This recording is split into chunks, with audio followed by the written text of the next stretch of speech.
अस्सलामुअलैकुम वरहमतुल्लाहि वबरकातुहू। वालेकुमुस्सलाम वरहमतुल्लाहि वबरकातुहू। कनीज़ फातिमा, आज हमारा टॉपिक है चुगली खाना। चुगली खाना तो बहुत बुरी बात है ना, लेकिन ये बताइए चुगली कहते हैं किसको है? एक ही बात दूसरों को बताना ताकि उनमें आपस में झगड़ा हो जाए, उसे चुगली कहते हैं।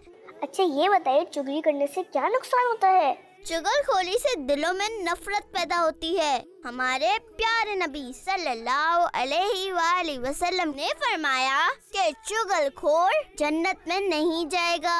मिसाल के तौर पर कोई बच्चे मेरे पास आके कहे कि आज शान ने मेरी बुराई करी, तो मुझे क्या करना चाहिए? अगर कोई आपके पास आकर किसी के भी बारे में ये बताए कि उसने आपकी बुराई की है, तो आपको उसकी बात बगैर कंफर्मेशन के नहीं मान लेनी चाहिए, क्योंकि हमारे बुजुर्गान दीन फरमाते हैं कि चुगलखोर कभी सच्चा नहीं होता।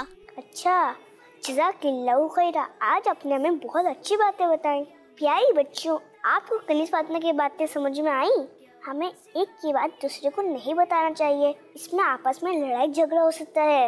और अगर कोई हमें किसी की आके बुराई बताए तो हमें फौरन यकीन नहीं करना चाहिए।